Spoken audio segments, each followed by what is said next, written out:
Olá, eu sou Nídia Linhares, criadora da Sopro, e hoje eu vou falar sobre Vênus, que vai estar retrógrada a partir do dia 22 de julho até o dia 3 de setembro.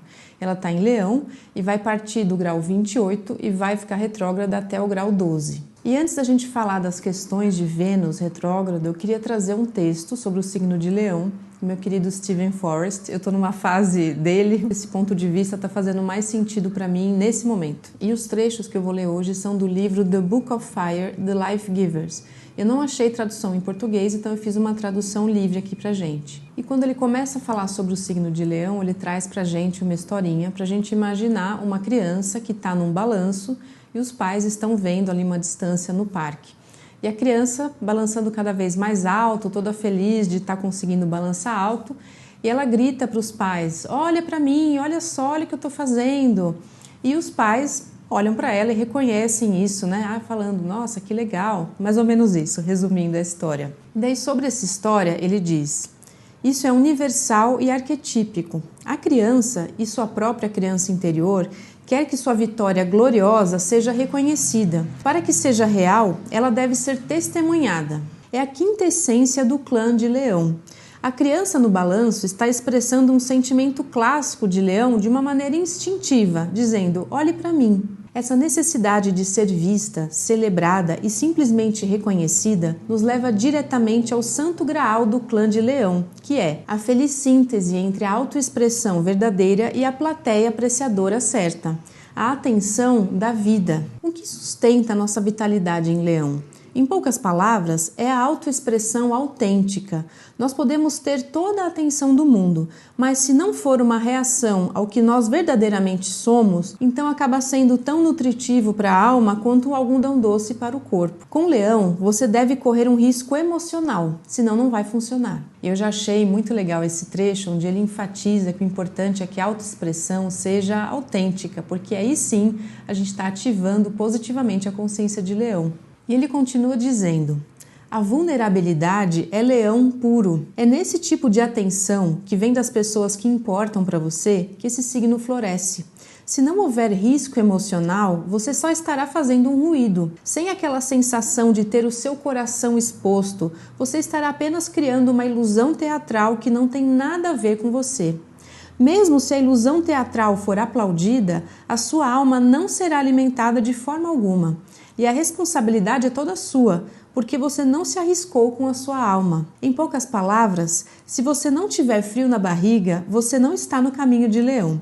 Você tem que se desnudar. O que eu gosto do Steven Forrest é essa linguagem dele mais leve, né? E dando esse exemplo, por exemplo, do frio na barriga, que deve ser algo genuinamente nosso, porque senão, como ele está falando aqui, isso não vale nada. Se não tem a ver realmente com quem nós somos, não faz sentido. E ele continua dizendo assim: o que acontece com a criança no balanço se seus pais estão ocupados demais para olhá-la? O que acontece com o autor cujos livros nunca são publicados? O que acontece numa relação onde uma pessoa não se sente vista e nem valorizada, se sente deixada de lado? O que acontece com a alma humana quando ninguém a vê, ninguém a reconhece e ninguém segura um espelho na sua frente? O que acontece quando você nunca vê o seu próprio reflexo na atenção das outras pessoas?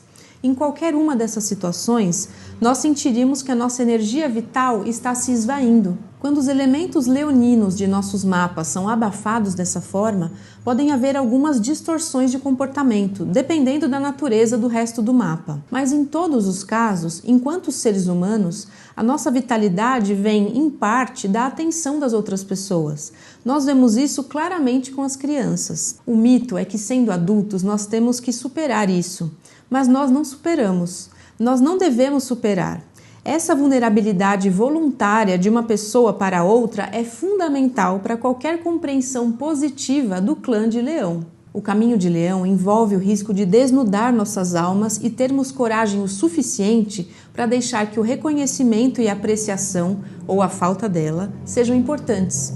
Isso implica em relações pessoais que sejam simbióticas, interdependentes e interativas. Estabelecer uma relação com a família humana que seja calorosa, fácil e espontânea é a estrela guia evolutiva do clã de Leão. Eu vou até repetir essa frase porque eu gostei bastante.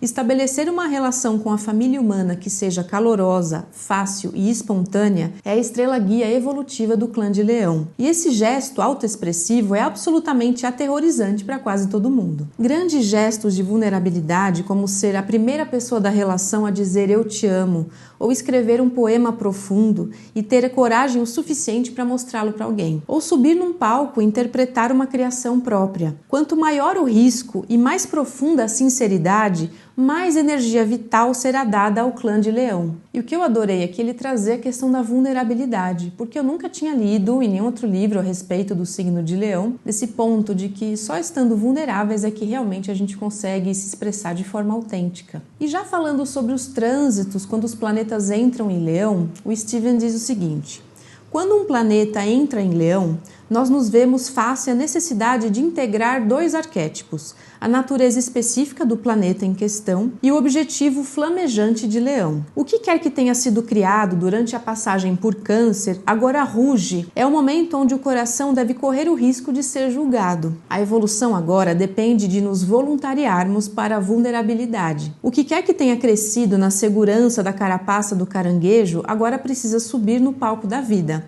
É hora de rock and roll. Bom, e nesse momento de rock and roll com Vênus, como é que a gente pode enxergar isso? E Steven faz uma breve passagem de todos os planetas entrando em Leão. E sobre a Vênus, ele diz: o risco que você deve correr, apostar em ser atraente para que as pessoas te vejam assim, se apresentar de forma mais bonita, se mostrar sem medo, dar expressão à sua Afrodite ou Dionísio internos. Revelar e ressaltar as partes da sua personalidade que são atraentes além do físico. E comportamentos que ajudam. Ouvir as outras pessoas e demonstrar interesse nelas. Responder às pessoas ao invés de simplesmente reagir a elas. Melhorar seu guarda-roupa, a forma como você se arruma, seu cabelo.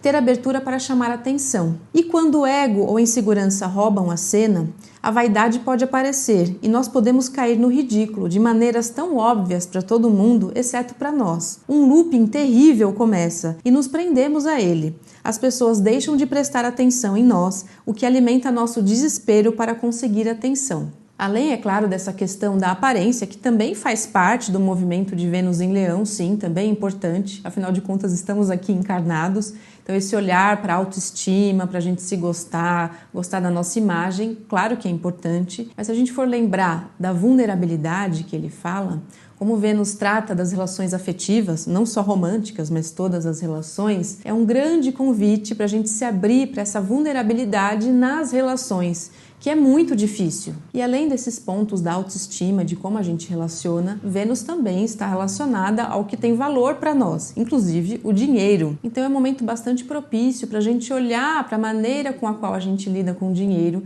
para entender se existe algum excesso, por exemplo, nos dois polos, que a gente gasta demais querendo se permitir tudo e perdendo a noção do que a gente tem, ou então, pelo contrário, não se permitindo muitas coisas e ficando engessado. E o exercício que eu sugiro que a gente faça é olhar para a nossa criança interior e rever episódios onde a gente não conseguiu a atenção que a gente queria, mesmo se desnudando, estando totalmente vulneráveis. E a gente conseguir curar esses momentos e trazer uma outra luz sobre eles. Agora, com Vênus retrógrado, faz muito sentido a gente olhar para isso.